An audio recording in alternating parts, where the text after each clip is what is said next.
What's up guys, and welcome back to the Superhero Buzz, where we talk all things Marvel. I am your host Noah, and it's so good to be back. In this video, we're going to break down some major Spider-Man updates for Tom Holland's Spider-Man 4, the live-action debut of Miles Morales, including Andrew Garfield's The Amazing Spider-Man 3, so make sure you stick around to find out the details. Anyways, there's quite a bit to unpack, so need I say more? Let's dive right in. With the writer strikes finally coming to an end, Hollywood can now resume business as usual, with projects such as Venom and Deadpool 3 now resuming production. And given how excited we are for these projects, we haven't really heard too much regarding Holland's future as Spider-Man, except the few details he revealed during the recent interview with Collider, where he revealed that he won't return to play Spider-Man just for the sake of making another sequel, but it would have to be something worthwhile for the character, which means in the next chapter of Spider-Man, we'll probably see them take the character in a completely new direction, compared to his previous Homecoming trilogy, which could also explain why Marvel's currently looking for a new director to take on the next chapter of Spider-Man, with the new report from insider Daniel Rittman claiming that director Drew Goddard is being eyed as one of the studio's top choices to take on the next chapter of Spider-Man, who coincidentally also produced the Daredevil Netflix series. And given how Marvel Studios' Daredevil Born Again series is said to have connections to Holland's Spider-Man 4, this could explain why director Drew Goddard is one of the studio's top choices to direct Spider-Man 4. But I would love to hear your thoughts. But what other characters will we see show up in the next Spider-Man trilogy? Well, according to trusted insider My Time to Shine, Marvel plans on introducing Miles Morales in future Spider-Man films, where we'll finally see the character make his live-action MCU debut in future Tom Holland Spider-Man films, though it's unclear if it'll be a new version of Miles or the same version we've seen in the Spider-Verse films, though there have been reports of some characters from the Spider-Verse trilogy may end up appearing in Avengers Secret Wars, though it appears that both Marvel and Sony have some big plans for Miles moving forward, with Amy Pascal even claiming that a live-action Miles Morales film is in development, though Miles Morales will make his first MCU debut in Tom Holland's next Spider-Man trilogy. But which future Tom Holland Spider-Man project will Miles make his first appearance? There is a good chance he'll show up at some point for at least a small cameo in Spider-Man 4, but I would not expect to see Miles show up in full costume until at least either Spider-Man 5 or 6, but I do expect to see Miles and Peter develop a strong friendship in the next trilogy, eventually leading up to Holland's Spider-Man passing on the mantle to Miles, which will probably happen at some point towards the end of Holland's run as Spider-Man, once his 6-picture new Spider-Man deal is complete, once he returns for the next 2 Avengers films, and of course his next Spider-Man trilogy. And so his 6th and final appearance as Spider-Man could take place in the live-action Miles Morales film in development, where we'll see Peter officially pass on the Spider-Man mantle to Miles. Now let's talk about Andrew Garfield's future as Spider-Man. It turns out Sony recently did a special screening for Across the Spider-Verse in London, where Andrew Garfield himself appeared alongside with Amy Pascal, and after the screening they hosted a Q&A together. Check it out for yourself.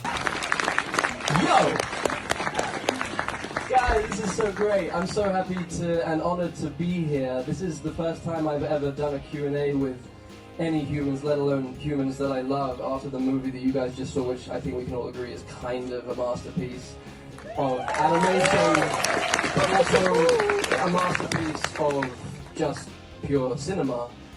Without any separation. And given what appears to be a newly mended relationship between Andrew and Sony, many credible insiders are now claiming that The Amazing Spider-Man 3 is now more likely than ever before. And once again, according to insider My Time to Shine, Marvel reportedly wants Andrew Garfield back as Spider-Man after Avengers Secret Wars, which not only opens the door to Andrew appearing in Venom 3 and Beyond the Spider-Verse, but potentially even The Amazing Spider-Man 3, with other sources claiming that it's now considered to be a priority over at Sony. But I guess only time will tell. But having said that, what are your thoughts on this? And are you excited to see Miles Morales finally make his MCU debut? Be sure to let me know your thoughts down in the comments. As always, thank you so much for tuning in, and we'll catch you next time.